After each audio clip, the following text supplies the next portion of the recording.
हमारे इस YouTube channel के सेगमेंट फास्ट न्यूज में आप तमाम का इस्तकबाल है। इस वीडियो में आप देख सकते हैं कम मिनटों में बहुत ज्यादा खबरें। तो आइए शुरू करते हैं वीडियो को और देखते हैं आज की ताजा तरीन खबरें। शौहर का कत्ल करने वाली रेशमा को हैदराबाद की अदालत ने सुनाई उम्र कैद की सजा। हैदराबाद में शौहर का कत्ल करने वाली बीवी को मुकामी अदालत ने उम्र कैद की सजा सुनाई। पुलिस के मुताबिक 25 साल रेशमा बेगम अपने शौहर सोहेल के साथ चंद्रायन गुट्टा के फुटपाथ पर रहा करती थी। दोनों भिखारी बताए गए हैं जो रोजाना शराब नोशी करते थे और आपस में झगड़ा करते थे। इसी तरह 1 मार्च 2021 को दोनों ने शराब पी और इनमें झगड़ा हुआ। इसी दौरान मुलजिमा रेशमा ने अपने शौहर मोहम्मद सोहेल का कत्ल कर दिया। आज खातून को मुअज़्ज़ज़ अदालत ने उम्र कैद का फैसला सुनाया है। 10th क्लास के पेपर लीक करने वाले मुलजिम की जेल से रिहाई पर बीजेपी कायदीन ने शालपोशी करते हुए इस्तकबाल किया। तेलंगाना में 10वीं जमात के हिंदी पेपर लीक केस में जमानत मंजूर होने पर जेल से रिहा होने वाले मुलजिम प्रशांत का बीजेपी कायदीन ने शालपोशी करते हुए उनका इस्तकबाल किया। वाज़ेह है कि हनमकुंडा जिले के कमलापुर हाई स्कूल में गुज़िश्ता हफ्ते 10वीं जमात का हिंदी पेपर लीक हुआ था। कमलापुर पुलिस ने इस केस में प्रशांत को मुलजिम नंबर 2 बनाया था, जिसने हिंदी पेपर को इम्तिहान के दौरान मुख्तलिफ व्हाट्सएप ग्रुप्स में पोस्ट किया था और बीजेपी के रियासती सदर बंडी संजय और बीजेपी के रुकन असेंबली ई राजेंद्र को भी रवाना किया था। इस केस में प्रशांत और दीगर 2 अफराद की जमानत मंगल के रोज हनमकुंडा की अदालत ने मंजूर की थी, जिस पर आज प्रशांत जेल से रिहा हुआ। बताया जाता है कि प्रशांत साबिका सहाफ़ी है और वो फिलहाल बीजेपी के लिए सोशल मीडिया पर काम कर रहा है। पेपर लीक मामले के खिलाफ बीजेपी 15 अप्रैल को एहतजाज करेगी। वरंगल अर्बन कोऑपरेटिव बैंक के चेयरमैन एरबल्ली प्रदीप राव ने कहा कि Telangana state public service commission यानी TSPSC ग्रुप 1 के एग्जाम्स में शिरकत करने वाले नौजवानों के लिए इंसाफ का मुतालबा करते हुए एहतजाज मुनज़्ज़म किया जाएगा। रोजगार से जोड़ने वाला ये एग्जाम सवालिया पर्चा लीक होने की वजह से मनसूख कर दिया गया था। बीजेपी 15 अप्रैल को नरवदेगा मार्च का इनेकाद करेगी। इस रैली की क़यादत बीजेपी के रियासती सदर और करीमनगर के MP बंडी संजय करेंगे और काकतिया यूनिवर्सिटी एक्स रोड से शुरू होकर हनमकुंडा में अम्बेडकर मुजस्समे पर इख्तिताम पजीर होगी। बीजेपी का सबसे बड़ा मुतालबा यह है कि IT के वजीर KT रामाराव को काबीना से हटाया जाए और TSPSC एग्जाम देने वाले हर नौजवान को 1 लाख रुपए का मुआवजा दिया जाए। असेंबली इलेक्शन में कांग्रेस और बीजेपी की जमानत भी नहीं बचेगी, पोचाराम श्रीनिवास रेड्डी ने कहा। स्पीकर तेलंगाना कानून साज असेंबली पोचाराम श्रीनिवास रेड्डी ने कांग्रेस और बीजेपी को सख्त तनकीद का निशाना बनाया और कहा कि चीफ मिनिस्टर KCR के इमेज को मुतासर करने के लिए दोनों पार्टियां साजिश कर रही हैं। सिलसिला में एग्रीकल्चरल कॉलेज के इफ्तिताह के बाद मीडिया के नुमाइंदों से बातचीत करते हुए श्रीनिवास रेड्डी ने कहा कि आइंदा असेंबली इलेक्शन में कांग्रेस और बीजेपी की डिपॉजिट भी नहीं बचेगी। उन्होंने कहा कि बीजेपी और कांग्रेस ज़ेर इख्तियार रियासतों में तेलंगाना की तरह फलाही और तरक्याती स्कीमात नहीं हैं। उन्होंने चैलेंज किया कि अगर कांग्रेस और बीजेपी अपनी ज़ेर इख्तियार रियासतों में तेलंगाना की तरह स्कीमात साबित करें तो वो सियासत से मुस्तकिल तौर पर सबकदोशी इख्तियार कर लेंगे। उन्होंने कहा कि तेलंगाना पब्लिक सर्विस कमीशन के इम्तिहानी पर्चाजात के इफ्शा मामले में KTR से इस्तीफे का मुतालबा मुझसे का खैज है। उन्होंने कहा कि पब्लिक सर्विस कमीशन की गलतियों के लिए KTR को इस्तीफे की क्या जरूरत है। उन्होंने अपोजिशन को तनकीद का निशाना बनाया और कहा कि रियासत में कुछ भी हो KCR और KTR से इस्तीफे का मुतालबा किया जाता है। स्पीकर असेंबली ने कहा कि तेलंगाना की तरक्की अपोजिशन को बर्दाश्त नहीं है। बातचीत के दौरान सेलफोन फट पड़ा। तेलंगाना के जिले वरंगल में वाकया। तेलंगाना के वरंगल जिले में सेलफोन फट पड़ने के वाक़े ने सनसनी मचा दी है। यह हादसा आज सुबह अनुमुमला ज़राई बाजार के मिर्ची यार्ड में पेश आया। महबूबाबाद जिले के पेडागुड़ू गांव के एक नौजवान किसान रवि अपनी मिर्च की फसल बेचने के लिए बाजार आया था। इस दौरान वो अपने रिश्तेदार से फोन पर बात कर रहा था कि अचानक उसके हाथ में मौजूद फोन फट गया, जिसके साथ ही रवि फौरी चौकस होकर फोन जमीन पर फेंक दिया, जिससे एक बड़ा हादसा टल गया। इस वाक़े में रवि के हाथ पर मामूली जख्म आए। बताया जाता है कि सेलफोन गर्म होकर फट गया। सेलफोन फट पड़ने पर वहां मौजूद किसानों में खौफ व हिरास फैल गया। सेलफोन फट पड़ने की वजूहात मालूम नहीं हो सकी। 5 पासपोर्ट सेवा केंद्र 14 अप्रैल को खुले रहेंगे। Regional passport officer D Ballia ने बताया कि 14 अप्रैल को पासपोर्ट के सिलसिले में दिए गए अपॉइंटमेंट्स को अम्बेडकर जयंती के पेश नजर मुअत्तल किया गया है। दरख्वास्त गुजारों को SMS के जरिए इत्तला कर दी गई है। दरख्वास्त गुजारों को किसी भी दुश्वारी से बचाने के लिए सिर्फ 5 पासपोर्ट सेवा केंद्र अमीरपेट, बेगमपेट, टोली चौकी, करीमनगर और निजामाबाद को 14 अप्रैल को खुले रखने का फैसला किया गया, ताकि पासपोर्ट दरख्वास्तों की मुकर्ररा शेड्यूल के मुताबिक यकसुई की जा सके। दरख्वास्त गुजारों को 5 पासपोर्ट सेवा केंद्र के बारे में SMS के जरिए इत्तला दी जा चुकी है। ऐसे तमाम दरख्वास्त गुजार जिन्हें 14 अप्रैल का अपॉइंटमेंट दिया गया था, उन्हें मशवरा दिया गया है कि वो पासपोर्ट सेवा पोर्टल पर अपने अपॉइंटमेंट्स के मौकूफ का मुशाहिदा करें या फिर फोन पर मौसूला SMS की बुनियाद पर पासपोर्ट सेवा केंद्र को रुजू हों। हैदराबाद के दरख्वास्त गुजारों को मशवरा दिया गया है कि ट्रैफिक को बाकायदा बनाने की हुकूमत के इक़दामात के पेश नज़र पासपोर्ट सेवा केंद्र के इंतखाब में एहतियात करें और करीबी केंद्र का इंतखाब करें। मौलाना सैयद राबे हसने नदवी के इंतकाल पर अमीर हल्का जमात इस्लामी हिंद तेलंगाना मौलाना हामिद मोहम्मद खान का इजहार ताज़ियत। मौलाना राबे हसने नदवी सदर मुस्लिम पसंद ला बोर्ड के इंतकाल पर शदीद रंज गम का इजहार करते हुए मौलाना हामिद मोहम्मद खान अमीर हल्का जमात इस्लामी हिंद हल्का तेलंगाना ने कहा कि इनके इंतकाल ने मिल्लत इस्लामिया को शदीद सदमे से दो चार कर दिया। इल्म दीन की शात और फ़रो और मुस्लिम पसंद ला बोर्ड की सियानत के लिए मरहूम की खिदमत नाकाबिल फरामोश है। हालिया दिनों में मुल्क व मिल्लत को कई एक सख्त हालात का सामना करना पड़ा, लेकिन मौलाना मौसूफ ने इंतहाई सब्र तहम्मुल, हिकमत और बुर्दबारी से उनका मुकाबला किया और कोशिश की कि दीन इस्लाम का परचम हमेशा सरबुलंद रहे और दीनी उलूम का फैजान जारी सारी रहे। खम्मम वाकया, साजिश के पहलू पर भी जांच की जाएगी, वजीर तारक रामाराव ने कहा। तेलंगाना के वजीर इंफॉर्मेशन टेक्नोलॉजी के रामाराव ने कहा कि जिले खम्मम में गुज़िश्ता रोज बीआरएस के इजलास के मौके पर गैस सिलेंडर के फट पड़ने के वाक़े में साजिश के पहलू पर भी जांच की जाएगी। वजीर मौसूफ ने पार्टी के अरकान पार्लियामेंट नामा नागेश्वर राव और विराजवरी चंद्र के साथ निम्स हॉस्पिटल पहुंचकर मुतासरीन की इयादत की। उन्होंने डॉक्टरों से मुतासरीन के सेहत के बारे में जानकारी हासिल की। डॉक्टरों ने उन्हें बताया कि उनकी हालत अब मुस्तहकम है। तारक रामाराव ने मुतासरीन को बेहतर तिब्बी इमदाद फराहम करने का मशवरा दिया। इस मौके पर उन्होंने मीडिया से बात करते हुए कहा कि इस वाक़े के महलूकीन के वरसा को फीकस 10 लाख रुपए एक्स ग्रेशिया का हुकूमत ने ऐलान किया। उन्होंने इस वाक़े को अफसोसनाक करार दिया। उन्होंने इस वाक़े में झुलस जाने वाले अफराद की बेहतर सेहत के लिए नेक तमन्नाओं का इजहार किया। उन्होंने कहा कि झुलस जाने वाले अफराद को बेहतर इलाज के लिए हैदराबाद मुंतकिल किया गया है। हुकूमत इन तमाम अफराद के खानदानों की मदद करेगी। ये तमाम कबायली थे, उनके खानदानों को हुकूमत और पार्टी की जानिब से मुमकिना मदद फराहम की जाएगी। तेलंगाना कांग्रेस के सीनियर लीडर और साबिक़ा रुकन असेंबली निर्मल ए महेश्वर रेड्डी बीजेपी में शामिल। तेलंगाना कांग्रेस के सीनियर लीडर और निर्मल के साबिक़ रुकन असेंबली ए महेश्वर रेड्डी बीजेपी में शामिल हो गए। जुमेरात को महेश्वर रेड्डी ने दिल्ली में बीजेपी तेलंगाना रियासती उमूर के इंचार्ज तरुण चुग से मुलाकात की और पार्टी में शामिल हो गए। उनके साथ रियासती बीजेपी सदर बड्डी संजय और दीगर कायदीन भी थे। दिल्ली में बीजेपी कायदीन से मुलाकात से पहले AICC प्रोग्राम इम्प्लीमेंटेशन कमेटी के चेयरमैन और कांग्रेस के इब्तदाई रुकने से महेश्वर रेड्डी ने इस्तीफा दे दिया। उन्होंने अपना इस्तीफा कांग्रेस के कौमी सदर मल्लिकार्जुन खड़गे को भेजा है। वो PCC की तरफ से मिलने वाली वजह बताओ नोटिस पर कांग्रेस क़यादत से तस्फिया करने के लिए दिल्ली गए थे। उन्होंने वहां बीजेपी रहनुमाओं से मुलाकात की और इस्तीफा दे दिया। इसके बाद बीजेपी के कौमी सदर निड्डा से मुलाकात की। मुसाबिकती एग्जाम्स के लिए मुफ्त स्टडी मटेरियल की सरबराही उर्दू में भी दस्तियाब। चीफ मिनिस्टर के चंद्रशेखर राव की हिदायत के मुताबिक Telangana state public service commission ने कमीशन की जानिब से मुनक्किद शुदनी मुख्तलिफ मुसाबिकती एग्जाम्स के लिए शिरकत करने वाले उम्मीदवारों के मफाद में स्टडी मटेरियल को ऑनलाइन दस्तियाब रखा है। कमिश्नर महकमे इत्तलात व ताल्लुकात आम्मा की तरफ से जारी करदा एक बयान में बताया गया है कि पसमानदा तबकात, दर्ज फहरिस्त तबकात, दर्ज फहरिस्त कबाइल, अक़लियतों और दूसरे स्टडी सर्कल के ऐसे उम्मीदवारों के लिए वेबसाइट के जरिए स्टडी मटेरियल फराहम रखा गया है जो मुफ्त तरबियत हासिल कर रहे हैं। मुसाबिकती एग्जाम्स के लिए तैयारी करने वाले दूसरे तमाम उम्मीदवार भी इस मटेरियल से इस्तेफादा हासिल कर सकते हैं। जिन वेबसाइट्स पर स्टडी मटेरियल दस्तियाब रखा गया है इनमें tsbcstudycircle.cgg.gov.in/firstpage.do और उर्दू अकेडमी ts.com/study-material-tspsc-group-services शामिल हैं। प्रेस नोट में बताया गया है कि ये स्टडी मटेरियल उर्दू में भी दस्तियाब है जो तेलंगाना की तहजीब, तारीख, जोग्राफियाई हालात, सियासत, हुक्मरानी, मईशत, सोशल और जनरल साइंस, टेक्नोलॉजी और फरोग़ शख्सियत साजी पर मुश्तमिल है। ग्रुप 1 और ग्रुप 2 के अलावा दूसरे मॉडल पर्चा सवालात, हुकूमत तेलंगाना की स्कीमात की मालूमात को भी शामिल रखा गया है। प्रेस नोट में बताया गया है कि स्टडी मटेरियल की फराहमी के जरिए वक्त के बोझ की बचत के अलावा दूर दराज मुकामात पर सफर की जहमत से बचा जा सकता है। वीडियोस की शक्ल में भी स्टडी मटेरियल दस्तियाब है। तेलंगाना में कल बारिश का इम्कान। तेलंगाना में कहीं कहीं 14 और 15 अप्रैल को हल्की औसत बारिश या बूंदाबांदी का इम्कान है। महकमे मौसमियात के मुताबिक जारी करदा रिपोर्ट में बताया गया है कि आइंदा 48 घंटों के दौरान और 16 अप्रैल को रियासत में इसी किस्म की सूरत हाल बरकरार रह सकती है। गुज़िश्ता 24 घंटों के दौरान तेलंगाना में कहीं कहीं बारिश हुई। रियासत के कई मुकामात पर आज़म तरीन दर्जा हरारत 40 डिग्री सेल्सियस और इससे ज़ायद दर्ज किया गया।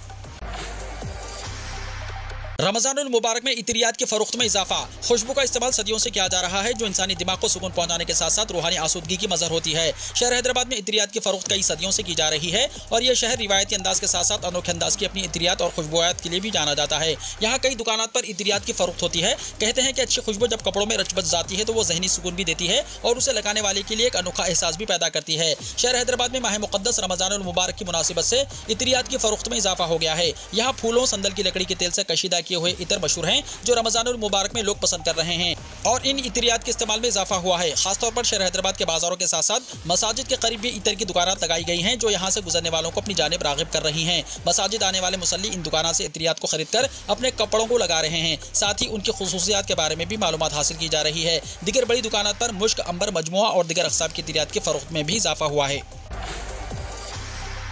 मरकज़ी हुकूमत तेलंगाना की स्कीमात की नकल कर रही है। KTR ने कहा। तेलंगाना के वजीर इंफॉर्मेशन टेक्नोलॉजी KT रामाराव ने कहा कि तेलंगाना आज जो काम कर रहा है वो मुल्क कल करेगा। उन्होंने कहा कि मरकज़ी हुकूमत तेलंगाना की स्कीमात रईतु बंधु, मिशन भागीरथा और मिशन काकत्या की नकल कर रही है। उन्होंने कहा कि तेलंगाना में दलित ताजिरों की हौसला अफजाई की जा रही है। रियासत के ये ताजिर मुल्क के लिए एक मिसाल बन रहे हैं। तारक रामाराव ने अपने काबिनी रफ़ाक़ा केईश्वर और सत्यवती राठौड़ के साथ बेगमपेट हैदराबाद में महकमे सनत की जानिब से मुनक्किदा अम्बेडकर की यौम पैदाइश की तक़रीब में शिरकत की। इस मौके पर टी प्राइड की तरफ से ख्वाहिशमंद कारोबारी अफराद को मुराद और अवार्ड्स दिए गए। तक़रीब से करते हुए तारक रामाराव ने कहा कि तेलंगाना बाबा साहब अम्बेडकर के दस्तूर की वजह से तश्कील दिया गया। बाबा साहब का ख्याल था कि सबको वोट देने का एक हक होना चाहिए। उनकी दूर अंदेशी से खवातीन को वोट डालने का हक मिला। उन्होंने कहा कि दलित बंधु जैसी स्कीम ने इन दलितों की जिंदगियों में रोशनी लाई और वो बतौर ताजिर तरक्की कर रहे हैं। दलित बंधु यूनिट्स को मशवरा दिया जाता है कि वो फील्ड लेवल पर जाकर मुआयना करें। जगन मोहन रेड्डी मुल्क के दौलतमंद चीफ मिनिस्टर, ममता बनर्जी गरीब चीफ मिनिस्टर आंध्र प्रदेश और वाईएसआर कांग्रेस पार्टी के सरबराह वाई जगन मोहन रेड्डी ने मुल्क के दौलतमंद तरीन चीफ मिनिस्टर के एजाज को बरकरार रखा है। एसोसिएशन फॉर डेमोक्रेटिक रिफॉर्म्स ने नेशनल इलेक्शन वॉच के इश्तराक से मुल्क के तमाम 30 चीफ मिनिस्टरों के असासजात की तफसीलात के साथ रिपोर्ट जारी की, जिसमें जगन मोहन रेड्डी ने अपना पहला पोजीशन बरकरार रखा है। 28 रियासतों और 2 मरकजी ज़ेर इंतजाम इलाकों के चीफ मिनिस्टरों के असासजात की तफसीलात के मुताबिक जारी साल भी जगन मोहन रेड्डी ने पहला मुकाम बरकरार रखा है। गुज़िश्ता चंद बरसों से चीफ मिनिस्टरों के असासजात के बारे में जो रुझान था वही बरकरार रहा। वाईएस जगन मोहन रेड्डी 30 चीफ मिनिस्टरों में दौलतमंद तरीन हैं, जबकि चीफ मिनिस्टर मगरबी बंगाल ममता बनर्जी गरीब तरीन चीफ मिनिस्टर साबित हुई। जगन मोहन रेड्डी के असासजात 510 करोड़ के हैं, जबकि ममता बनर्जी के असासजात महज 15 लाख रुपए के हैं। इलेक्शन कमीशन को दाखिल किए गए हलफनामे की बुनियाद पर यह तयन किया गया है। यूक्रेन से वापस हुए तलबा के लिए खुशखबरी, हिंदुस्तान से ही दे पाएंगे मरकजी एग्जाम। रूस के साथ जंग शुरू होने के बाद यूक्रेन से जान बचाकर वतन वापस लौटे हिंदुस्तानी मेडिकल तलबा के लिए राहत भरी और खुशखबरी है। जंग के दरमियान ऑपरेशन गंगा के तहत हिंदुस्तान लौटे तलबा को अपना मेन एग्जाम देने के लिए यूक्रेन जाने की जरूरत नहीं पड़ेगी। ऐसे में हिंदुस्तानी तलबा यहाँ रहकर ही यूक्रेनी यूनिवर्सिटियों के मेन एग्जाम में शामिल हो पाएंगे। यूक्रेन हुकूमत की जानिब से हिंदुस्तानी तलबा को हिंदुस्तान से ही इस एग्जाम को देने की इजाजत दिए जाने का ऑफिशियल बयान जारी किया गया है। यूक्रेन की पहली नायब वज़ीर खारजा एमन ज़ापुरोवा ने अपने 3 रोज़ा दौरा दिल्ली के दौरान हिंदुस्तानी फरीक को यह मालूमात दी है। मुस्लिम पर्सनल लॉ बोर्ड के सदर हज़रत मौलाना राबे हसनी नदवी का 93 साल की उम्र में इंतकाल, तदफीन कल सुबह होगी। All India Muslim personal law board के सदर हज़रत मौलाना मोहम्मद राबे हसनी नदवी का जुमेरात को इंतकाल हो गया। इस खबर ने आलम इस्लाम में रंजो अलम की एक लहर दौड़ा दी और ताज़ियत का एक दराज सिलसिला शुरू हो गया। मारूफ आलिम दीन मौलाना राबे हसनी नदवी तवील अरसे से बीमार थे और नदवा में 93 साल की उम्र में उन्होंने आखिरी सांस ली। मौसूल इत्तलात के मुताबिक मौलाना राबे हसनी नदवी की नमाज जनाजा नदवा में आज रात तकरीबन 10 बजे अदा की जाएगी और इसके बाद मैयत उनके आबाई शहर रायबरेली के लिए रवाना हो जाएगी। कल यानी 14 अप्रैल की सुबह रायबरेली में भी नमाज जनाजा अदा की जाएगी और तदफीन आबाई गांव वाक़ई कब्रिस्तान में अमल में आएगी। आइन का इनकाउंटर करने की कोशिश की जा रही है, असदुद्दीन ओवैसी का सख्त रद्द-ए-अमल। AIMIM के सरबराह और हैदराबाद के MP असदुद्दीन ओवैसी ने असद इनकाउंटर पर सख्त रद्द-ए-अमल का इजहार किया। उन्होंने जुमेरात को कहा कि बीजेपी मजहब के नाम पर इनकाउंटर करती है। अदालतें और जज किस लिए हैं? अदालतें बंद करो। क्या बीजेपी वाले जुनैद और नासिर को मानने वालों को गोली मारेंगे? इसलिए नहीं कि वो मजहब के नाम पर इनकाउंटर करते हैं। असद ओवैसी ने इल्जाम लगाया कि आइन का इनकाउंटर करने की कोशिश की जा रही है। उत्तर प्रदेश STF ने जुमेरात को झांसी में अतीक अहमद के बेटे असद और उसके साथी गुलाम को एक इनकाउंटर में हलाक कर दिया। अखिलेश यादव ने असद के इनकाउंटर पर सवाल खड़े किए, मुकम्मल तहकीकात का क्या मुतालबा। यूपी STF ने साबिक़ रुकन पार्लियामान अतीक अहमद के बेटे असद के अलावा एक और मुल्ज़िम गुलाम को इनकाउंटर के दौरान हलाक कर दिया। दोनों महलूकीन को उमेश पाल कत्ल केस में मुलव्विस बताया गया। पुलिस ने दोनों पर 5-5 लाख रुपए का इनाम भी रखा था। यूपी STF की टीम ने दोनों को झांसी में इनकाउंटर कर दिया। इस इनकाउंटर के बाद उत्तर प्रदेश के साबिक़ वज़ीर आला अखिलेश यादव ने अपने सख्त रद्द-ए-अमल का इजहार किया। उन्होंने ट्वीट के जरिए इनकाउंटर पर सवाल खड़े किए हैं। उन्होंने कहा कि झूठे इनकाउंटर करके बीजेपी हुकूमत असल मसाइल से तवज्जो हटाने की कोशिश कर रही है। बीजेपी को अदालत पर बिल्कुल यकीन नहीं है। आज के और हालिया इनकाउंटर की भी मुकम्मल जांच की जाए और मुजरिमों को सजा दी जाए। सही या गलत का फैसला करने का हक हुकूमत को नहीं है। बीजेपी भाईचारे के खिलाफ है। तरबूज हाई ब्लड प्रेशर को कंट्रोल करने में मददगार। हवा और पानी के साथ साथ जिस्म के लिए खून भी बहुत अहम है। अगर ये रुक जाए तो 1 मिनट में इंसान की मौत वाक़ई हो सकती है। जब रगों में कमजोरी, अकड़न या कोलेस्ट्रॉल जमा हो जाए तो खून की रफ्तार सुस्त हो जाती है, जिसकी वजह से हाई ब्लड प्रेशर के साथ साथ दीगर मसाइल का सामना करना पड़ता है। तरबूज के जरिए हाई BP को कंट्रोल किया जा सकता है और ब्लड प्रेशर की दवाओं से छुटकारा पाया जा सकता है, क्योंकि गर्मियों के इस फल में कुछ ऐसी खुसूसियात पाई जाती हैं जो रगों को चौड़ा करता है, जिससे खून की रवानी बनी रहती है। तो आइए जानते हैं तरबूज खाने के फवायद। WHO के मुताबिक दुनिया भर में सबसे ज्यादा लोग दिल की बीमारी से हलाक हो रहे हैं, जिसकी बड़ी वजह हाई ब्लड प्रेशर है। एक नई तहकीक में दावा किया गया है कि तरबूज में साइटोलाइन नामी एमिनो एसिड होता है, जो जिस्म में नाइट्रिक ऑक्साइड को बढ़ाकर रगों को रिलैक्स और चौड़ा करता है। इससे ब्लड प्रेशर कंट्रोल में रहता है। ज्यादातर बीमारियां जिस्म के अंदर होने वाली सोजिश और ऑक्सीडेटिव तनाव की वजह से होती है, लेकिन इस फल में लाइकोपिन और विटामिन C नामी एंटीऑक्सीडेंट्स होते हैं, जो सोजिश को खत्म करते हैं और दीगर बीमारियों से तहफ़्फ़ुज़ फराहम करते हैं। राहुल गांधी के खिलाफ पुणे सेशन कोर्ट में हित्या की इज्जत का मुकदमा दायर, 15 अप्रैल को होगी समाअत। कांग्रेस के साबिक़ सदर राहुल गांधी के खिलाफ वीर सावरकर के बारे में तज़हीक आमेज़ बयान देने पर वीर सावरकर के पोते सत्यकी सावरकर ने पुणे सेशन कोर्ट में हित्या की इज्जत का मुकदमा दायर किया। मामले की समाअत 15 अप्रैल को मुकर्रर की गई है। सत्यकी सावरकर ने जुमेरात को नामानिगारों को बताया कि राहुल गांधी ने लंदन के दौरे के दौरान वीर सावरकर के खिलाफ तौहीन आमेज़ बयान दिए थे। राहुल गांधी ने कहा था कि सावरकर और उनके 5-6 दोस्त मिलकर एक मुसलमान को मार रहे थे। उस वक्त सावरकर खुश थे। राहुल गांधी ने कहा था कि यह बात उन्होंने अपनी किताब में लिखी है। सत्यकी सावरकर ने कहा कि राहुल गांधी इस फर्जी कहानी के जरिए आज़ादी पसंद सावरकर को बदनाम कर रहे हैं। राहुल गांधी का 12 तगलक लेन वाले घर से सामान पैक, खाली करेंगे सरकारी बंगला, जानिए अब कहां होगा नया ठिकाना। लोकसभा की रुकनीत खोने के बाद राहुल गांधी ने उन्हें दिया गया सरकारी बंगला खाली करने का अमल शुरू कर दिया है। दरअसल लोकसभा सेक्रेटेरिएट ने उन्हें 22 अप्रैल तक अलॉटशुदा 12 तगलक लेन बंगला खाली करने का नोटिस दिया था। हालांकि कांग्रेस के साबिक सदर पहले ही बंगला खाली करने की तैयारी कर रहे हैं। मौसूला इत्तलात के मुताबिक मकान खाली करने के लिए सामान इकट्ठा करने का अमल तकरीबन मुकम्मल हो चुका है। यहाँ छत से लेकर कमरों तक का सारा सामान पैक कर लिया गया है। राहुल गांधी ये बंगला खाली करने के बाद अपनी मां और पार्टी के रुकने पार्लियामान सोनिया गांधी के साथ रहने जाएंगे। उनका सारा सामान भी वहीं भेज दिया जाएगा। इस दरमियान खबर है कि दिल्ली में राहुल गांधी के दफ्तर के लिए जगह तलाश की जा रही है। यह भी कहा जा रहा है कि अगर हित की इज्जत के मुकदमे में उनकी सजा का मामला आगे बढ़ता है और उनकी रुकनीत बहाल होती है तो वो अपने लिए नया घर भी तलाश करेंगे। दरअसल कांग्रेस लीडर राहुल गांधी को सूरत की एक अदालत ने मोदी सरनाम केस में मुताल्लिक 4 साल पुराने हित की इज्जत के मुकदमे में 2 साल की सजा सुनाई है। अदालत के इस फैसले के बाद अवामी नुमाइंदगी एक्ट 1951 के मुताबिक वो खुद ब खुद पार्लियामेंट की रुकनीत से नाअहल हो गए। अगले दिन लोकसभा सेक्रेटेरिएट ने उनकी पार्लियामेंट की रुकनीत मनसूख करने का नोटिस जारी कर दिया। खवायद के मुताबिक पार्लियामेंट की रुकनीत खत्म होने के बाद इस रुकने पार्लियामान को 1 महीने के अंदर सरकारी बंगला खाली करना होता है। इस तरह 23 मार्च को पार्लियामेंट की रुकनीत खोने वाले राहुल गांधी को 22 अप्रैल तक बंगला खाली करने का नोटिस जारी किया गया था। एम्स दिल्ली में कोरोना का खौफ, कई मुलाजमीन हुए मुस्बत, अस्पताल ने एडवाइजरी जारी करके किया अलर्ट। हिंदुस्तान में कोरोना ने एक बार फिर खतरे की घंटी बजा दी है। दिल्ली के एम्स में कई मुलाजमीन कोरोना से मुतासिर पाए गए। मुलाजमीन के कोरोना मुस्बत पाए जाने के बाद एम्स ने एक एडवाइजरी जारी की है। इदारे ने कहा कि डॉक्टरों को कोरोना के हवाले से मुनासिब रवैये पर अमल करना चाहिए। अस्पताल के तमाम अमले से कहा गया है कि वो काम पर अपने सर्जिकल मास्क पहनें और ज्यादा हुजूम से बचें। खासतौर पर कैंटीन में और बार बार छूने वाली सतहों से दूर रहना मुनासिब समझें। एडवाइजरी में कहा गया है कि छींक और खांसते वक्त अपनी नाक और मुंह को कोहनी या रुमाल या टिश्यू से ढांपें। जाती हिफ्ज़ान सेहत और जिस्मानी फासला बरकरार रखें। इदारे में मुलाजिमीन के लिए चेहरे को ढांपने या सर्जिकल मास्क का इस्तेमाल करना जरूरी करार दिया गया है। इतना ही नहीं, अब ज्यादा लोगों को अस्पताल की कैंटीन में जमा होने से गुरेज करने को भी कहा गया है। मुल्क नई पॉलिसी और हिकमत अमली की बुनियाद पर नौजवानों के लिए नए इम्कानात और मौक़े खोल रहा है, वज़ीर-ए-आज़म नरेंद्र मोदी ने कहा।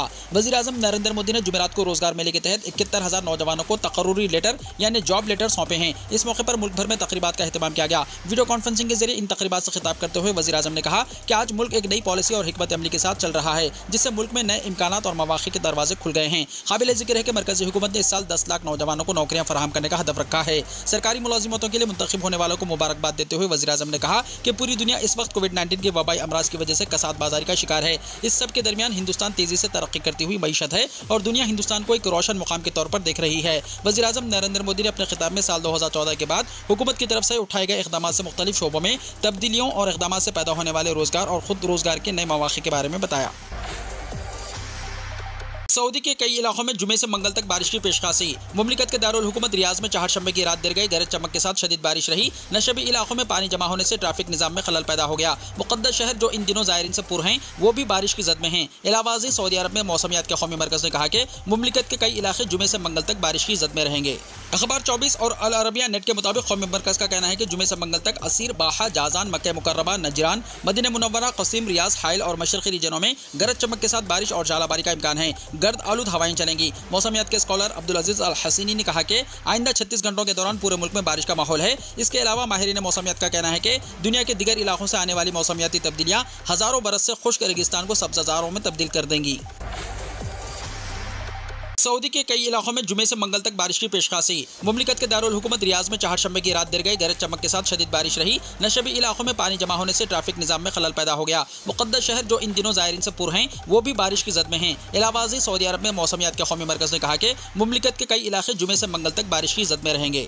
अखबार 24 और अल अरबिया नेट के मुताबिक कौमी मरकज़ का कहना है कि जुमे से मंगल तक असीर, बाहा, जाजान, मक्का मुकर्रमा, नजरान, मदीना मुनव्वरा, क़सीम, रियाज, हाइल और मशरक़ी रीजनों में गरज चमक के साथ बारिश और जालाबारी का इम्कान है। गर्द आलूद हवाएं चलेंगी। मौसमियात के स्कॉलर अब्दुल अजीज अल हसीनी ने कहा कि आइंदा 36 घंटों के दौरान पूरे मुल्क में बारिश का माहौल है। इसके अलावा माहिरीन मौसमियात का कहना है कि दुनिया के दीगर इलाकों से आने वाली मौसमियाती तब्दीलियां हज़ारों बरस से खुश्क रेगिस्तान को सब्ज़ारों में तब्दील कर देंगी।